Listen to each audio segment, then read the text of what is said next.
Welcome to the Inspired Living with Autoimmunity podcast, the podcast for high achievers who want to stay sharp, focused, and full of energy despite their diagnosis. With your host, National Board Certified Functional Medicine Health Coach, Julie Michelson, where Julie helps you take your power back from autoimmunity. And now here's your host, Julie Michelson.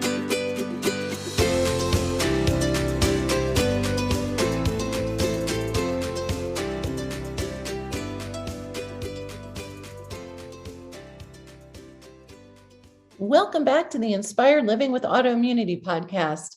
I'm your host, Julie Michelson, and today I am thrilled to be talking with AIP Pioneer, Angie Alt. Angie runs online group coaching programs that help people transition their lifestyle to the Autoimmune Protocol. She's an award-winning author, and she also partners with doctors to conduct medical research that scientifically shows the efficacy of AIP. Along with Mickey Trescott, Angie runs autoimmunewellness.com, an amazing website serving the autoimmune community. She's a co-creator and co-teacher of AIP Certified Coach, which is an advanced training for wellness professionals. Angie, welcome to the podcast. Your work has made such a tremendous contribution to the autoimmune community. Can you tell listeners how this became your life path? Yeah, sure. Well, first of all, thank you for having me on. And yeah, it's not like I saw the, career counselor in high school and they said like, this is the path for you. It was a very kind of accidental process. I got very ill with autoimmune disease about a little over a decade ago now. And in that process of kind of looking for my answers and trying to heal, as probably most folks in your audience know, that's not super easy with autoimmune disease. I kind of found the diet and lifestyle path and found the early beginnings of the Autoimmune Protocol when, like Sarah Ballantyne was first putting her blog together and starting to share the protocol as we kind of know it now today. And I said, oh boy, I have autoimmune disease. I have 3 autoimmune diseases. By that point, I had been diagnosed with 3. And one of them was celiac disease. So I was already adjusting my diet to be a gluten-free diet. And I saw the Autoimmune Protocol and I said, oh, that's probably me. I probably have to try this if I really want to feel better. And I jumped right in, and I already had a blog at that time. I blogged about my family's life overseas. My husband works in international development and humanitarian aid. So we lived in West Africa, and I blogged about our life there. And I was getting sicker and sicker while we were there. And so the blog was kind of morphing to be about this journey. And so I said, okay, I've already got this blog. I'm starting this new dietary path. I'm gonna, tell people how this is working for me, or if it's not working. But it worked in a really big way. Within 6 weeks of starting the Autoimmune Protocol, my gluten antibodies dropped by half. And I had already spent months, slogging away at a just strictly gluten-free diet, and it was not making a budge. And then probably within 6 months, it felt like I had a new body. And a year into the process, I decided to change everything about my life, including my career, to help other people learn about this process. And kind of the rest is history. It is so amazing. It's extremely rare that, anybody enters this world. I have had people where it was a family member or a close friend, but some kind of personal connection to life with autoimmunity. And so to say you're an early adopter it is an understatement for sure. You have been such a big part of creating this movement. Can you tell, we talk about autoimmune paleo, autoimmune protocol, AIP. Can you tell listeners, what that means for those that aren't familiar, other than people think it's like this big scary diet. So what is it really? What is autoimmune paleo? Yeah. So, it's funny that you mentioned like the early adopter, the the beginnings of it, it was like there was like me and Mickey Truscott and Sarah Ballantyne blogging, and then like a few other folks joined. Eileen Laird was an early adopter too, and it was like there was like 5 of us on the whole internet. Yeah, it's amazing. Talking about this process, and it's absolutely crazy to think of where it's at now. It was easy for us to find each other back then because there was just we were like sticking out like sore thumbs, but you know.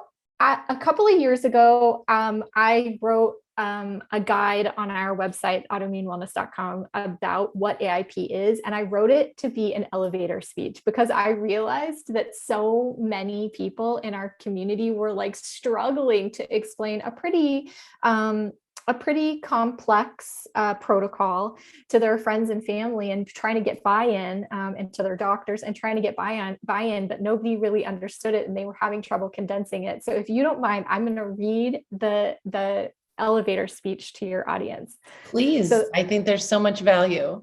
Yeah. So the Autoimmune Protocol, it's also known as Autoimmune Paleo, the Paleo Approach, or AIP, is a science-based elimination and reintroduction diet and lifestyle protocol. It focuses on repairing gut health, balancing hormones, and regulating the immune system.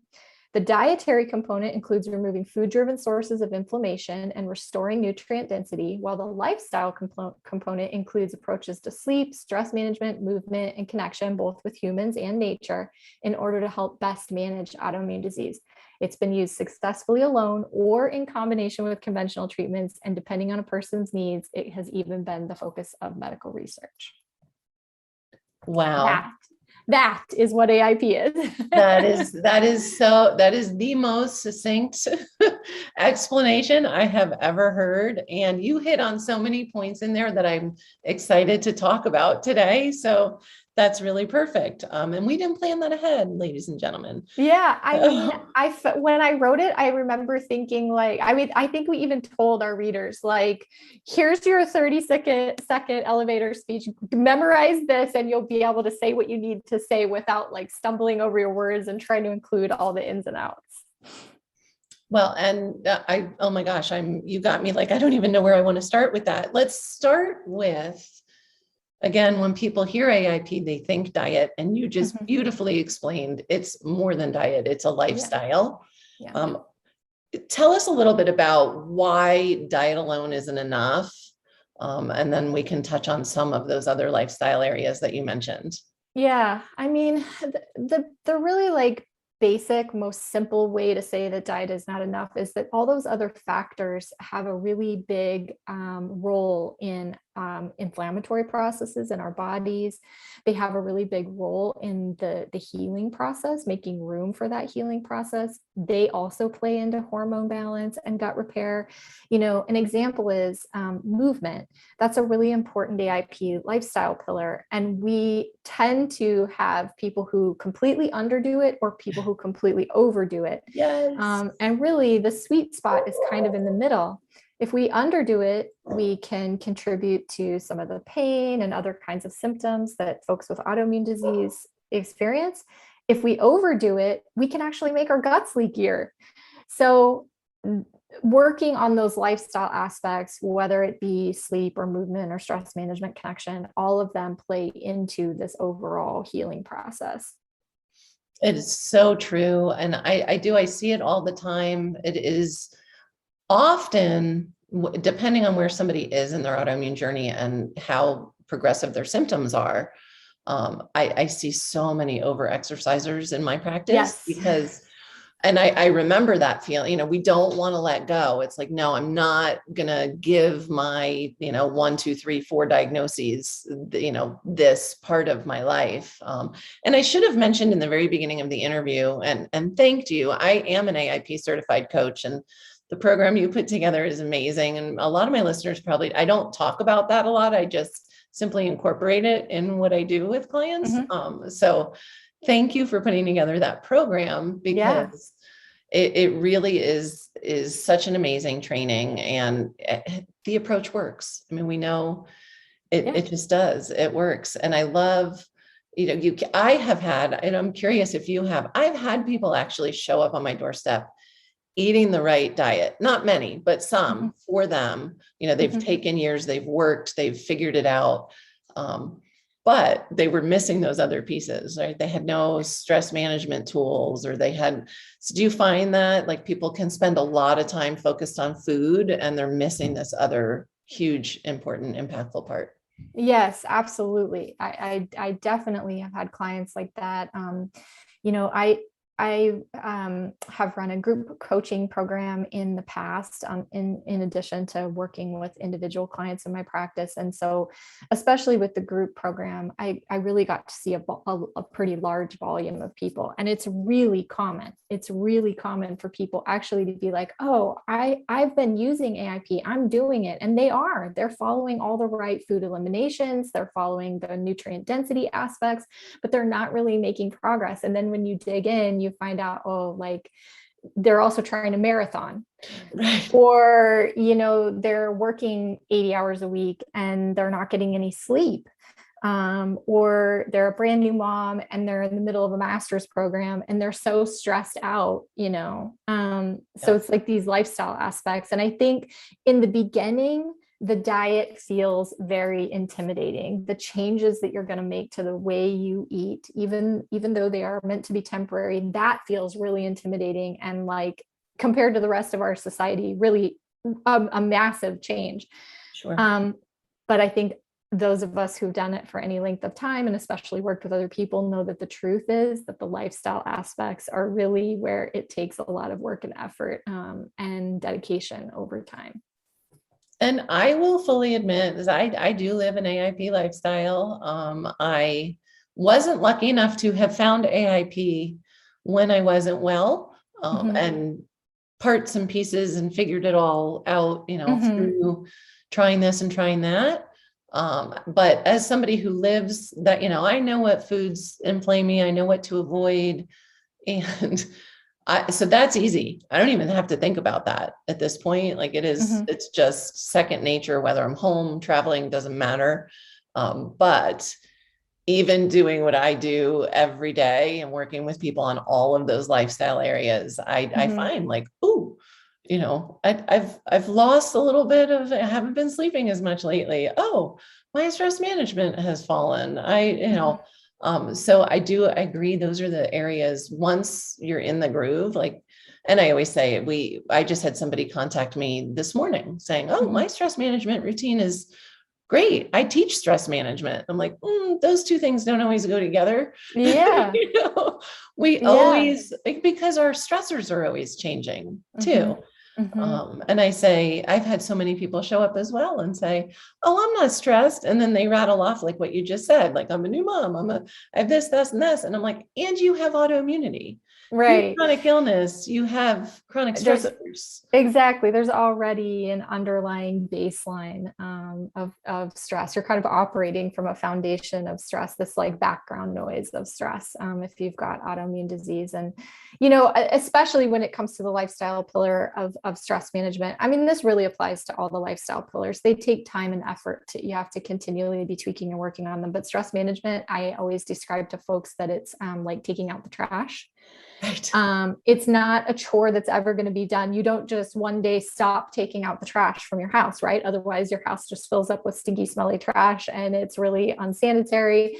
It's the same way with stress management. You have to regularly do that chore to help manage things and keep it in check. Absolutely. So one of the other pillars that you mentioned is connection with others, connection with nature. I know with everything that's been going on in the world, and we talk about stress management and self-care, and different things fall under the umbrella of self-care. But I know lately you have been focused on heightening awareness to community care. And so let's talk a little bit about that, and how we can start to support each other in that way. Yeah. I mean, to be honest, I started to focus on this actually a little prior to the pandemic, but especially after the pandemic started, it really became so clear for all of us, probably because we, went through some periods of isolation and lockdown, and, we had to be so careful about spending time together and being in community that I really started to think about community care being more central than self-care. I feel like, especially in health and wellness spaces, but I would just say in society at large, we have a really strong self-care message right now. You see it everywhere. Make sure you're practicing your self-care, do your self-care, whatever. I think we've gone too far in the direction of self, and we need a course correction back to community. Sometimes I saw a quote, and I'm not going to be able to remember the woman's name, but she said a few years ago, shouting self-care at people who need community care is how we fail them. And I couldn't agree more. We need the support of each other. Connection to not only nature, but to other human beings is an AIP lifestyle pillar. And part of the reason is that research shows we need those connections. There's research out there that shows that smoking a pack of cigarettes a day is less detrimental to your health than very deep loneliness is. Which that's not an endorsement to run out and smoke any cigarettes. No, we're heightening the awareness to just how damaging to our health loneliness is. How damaging to our health loneliness is. When we wrote the Autoimmune Wellness Handbook, I did some research around this, and another interesting piece of research that I came across was how the pain of a broken connection, a broken relationship, causes physical pain that can actually be treated with an NSAID. We can take ibuprofen to treat the pain of a broken heart, which we think of as emotional, but it has physical impacts. So those community connections I just saw as more and more and more important. And I started to also recognize that a lot of our kind of root cause underlying issues that are, detrimental to all of our health are related to social problems. We need to solve them as a community. We can't take enough hot baths to get rid of those problems, right? It's so true. If you even just think about all of the beautiful chemicals released when we hug each other or touch each other. Mm-hmm. And that I agree, especially at the beginning of the pandemic, I do think it heightened the awareness. And really, I could feel it. I remember when I finally said, to my friends, hey, why don't you guys come over? It was just this. And I really started focusing on that within my client base and my community of hey, in a way where you feel safe, who are you coming into contact with? So what do you think, what would be a basic for this kind of shift from self to community? What can people be doing to be focusing more on community care? I think, one aspect of community care, shifting this focus from self to community is just simply reaching out, just taking the time to just reach out to folks, just check in on somebody, especially in the autoimmune community. I think we're actually really great at this already. I think a lot of us already have this skill. We've had to form this community around dealing with chronic disease.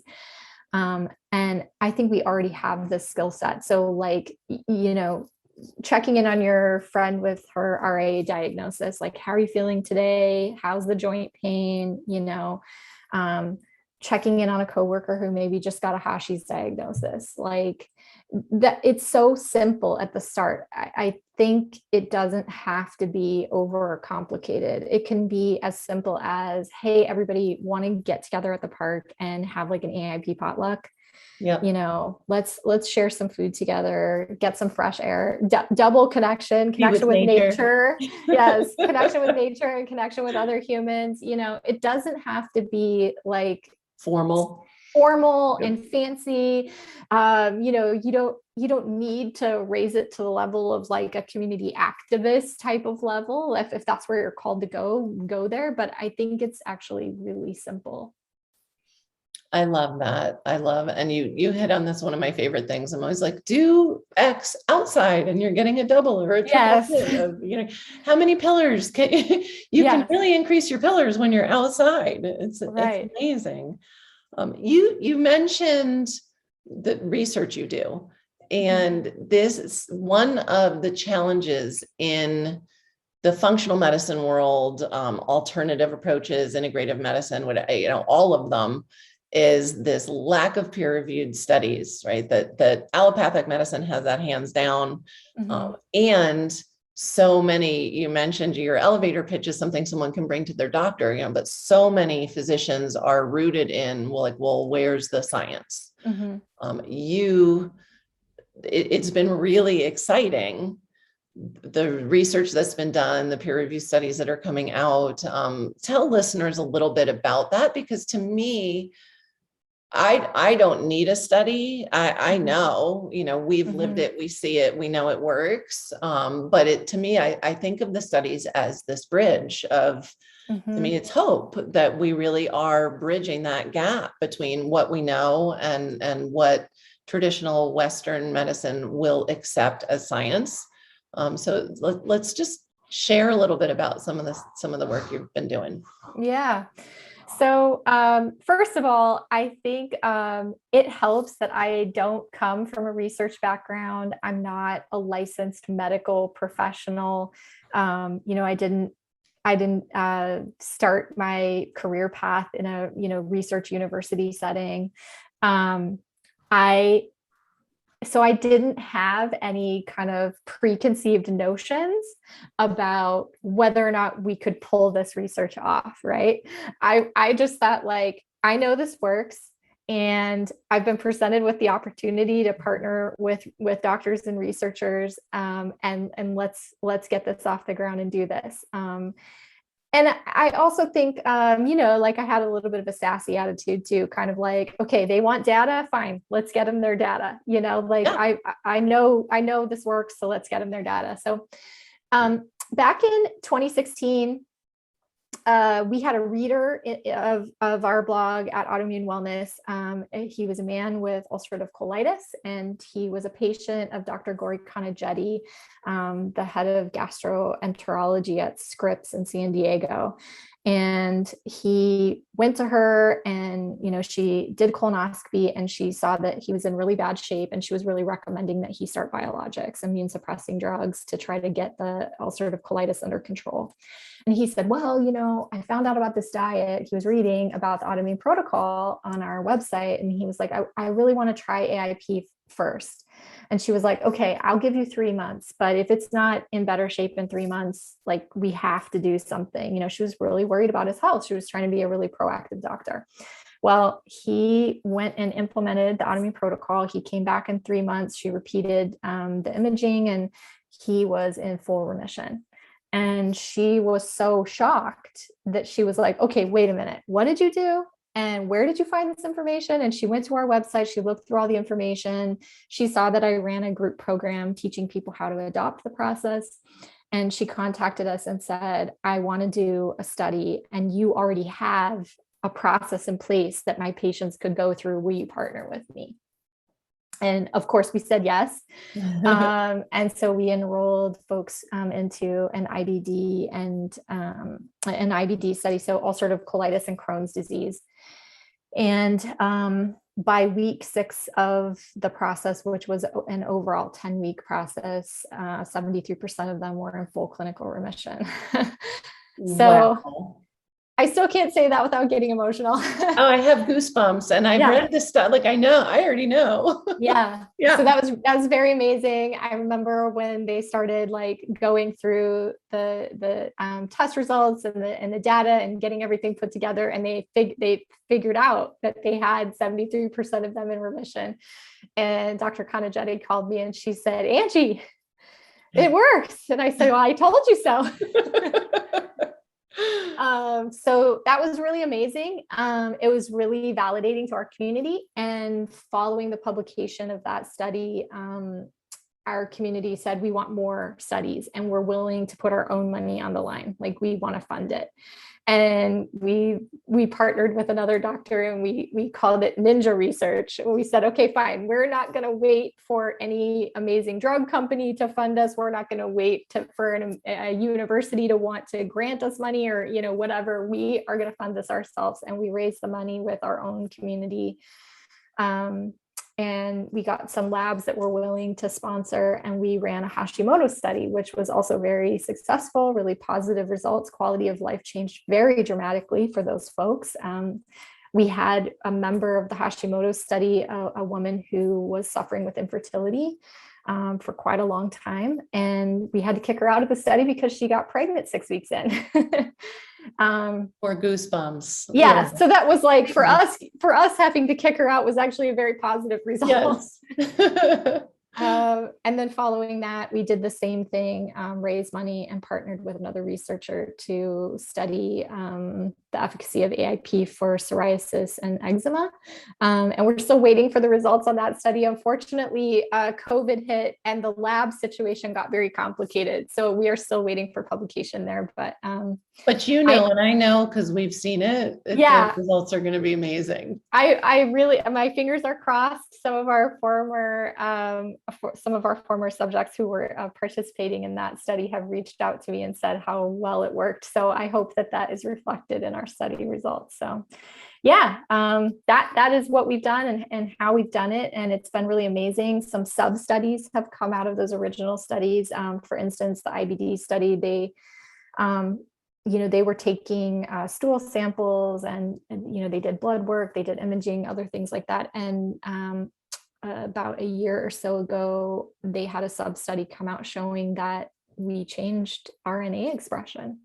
Wow. So this has the power to impact our genetics. So it's been very amazing. That is amazing. It is incredible. We talked a little bit about the fact that, it's not just diet, it's lifestyle. There are these other pillars. What do you see? Because, you are an AIP pioneer. What do you think some of the biggest misconceptions about AIP are? I think one of the biggest misconceptions is that it's forever, that you will be in the elimination phase of the protocol forever. I mean, you were going to say. Essentially, the Autoimmune Protocol is a very sophisticated form of an elimination and reintroduction protocol. And that elimination and reintroduction is kind of the gold standard that's used even in the medical community to help determine when a person has allergies or other kinds of food sensitivities. And basically, AIP is a really sophisticated version of that, sophisticated in the fact that we don't just eliminate food. We focus a lot on really flooding the body with nutrient density. There's a lot of food additions that also go in, but people think that phase where you're in the elimination process, and it is pretty restricted, that's forever, that's your diet now for the rest of your life. And that's not true. Folks usually maintain that process for a minimum of 30 days just to kind of clear the slate. So when they begin the reintroductions, they'll be able to tell which foods work and which don't for them. And as a, kind of far side of it, it's about 90 days. If you get to 90 days on the elimination phase and you're not really seeing the results you want to see, you really need to be working with a practitioner and digging in to figure out if there's anything underlying that can't really be addressed with dietary means. Absolutely. I always say, we have expectations that the needle will move, but I love it's not a forever, it's information gathering. I always say it's the healing, that is what makes it so different. It's focused on, it's not just what are you taking out, what are you putting in so that your body can heal. But yeah, that's how I approach it as well. I always am like, okay, the needle should be moving or should have moved further. Right. It shouldn't take you 2 years in the elimination. You're not I believe there's no benefit if you're not getting benefit at 90 days, to just continue doing the same thing. You need to look under some more rocks, as we say. Yeah. So what is one step that listeners can take today? And I know you have this just, buckets and buckets to pull from, but something simple that our listeners can put into action starting right now that can help improve their health. Gosh, yeah, there's like lots and lots of different things. I would say hydration. I would say work on hydration as a very first step. Yeah, great job, Julie. You're on As your I water was taking today. a sip of water, I love that. Yeah, you're on your water today. Good job. That is the very first thing that we implement in my group program, and the reason that we do that is because it's such a very low hanging fruit, but can have a really big impact. And when I learned that, I mean, I was formally taught that in my nutritional therapy training, but when I really learned that, I had a client in my practice, this man, he was Scottish.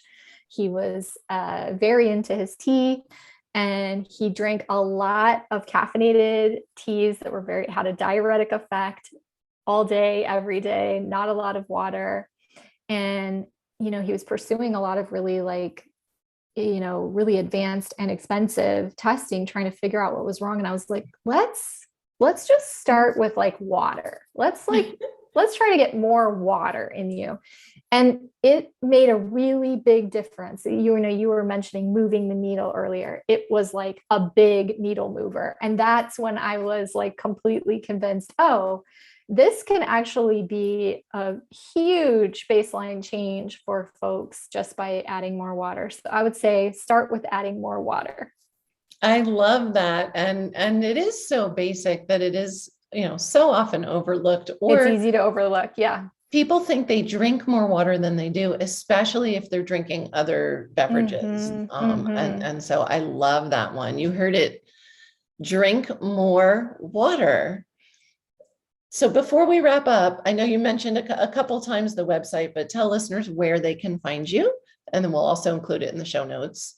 Yeah, sure. They can find me and my partner, Mickey Truscott, at autoimmunewellness.com. That's where we kind of house all the things. You can find our books, our podcast, links to AIP Certified Coach, the training program that Julie mentioned that she went through. Thanks for joining us, Julie.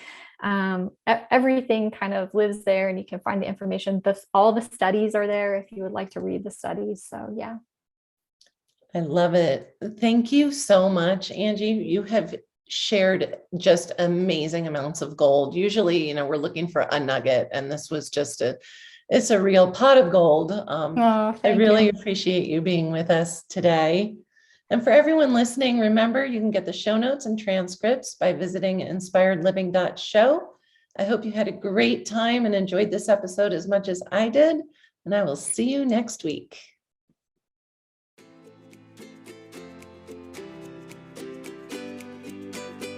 Thank you for listening to Julie Michelson's Inspired Living with Autoimmunity. Did you enjoy this episode? Please like, share, and subscribe wherever you listen to podcasts. If you'd like to get a transcript of this and every other episode, just head on over to inspiredliving.show or click on the link in this episode's description. There, you can also find everything we discussed in this episode, including links and information about our guest. You can even send in your questions to be answered by Julie in a future episode. That's inspiredliving.show. Until next time, this is Julie Michelson's Inspired Living with Autoimmunity podcast, helping you take your power back.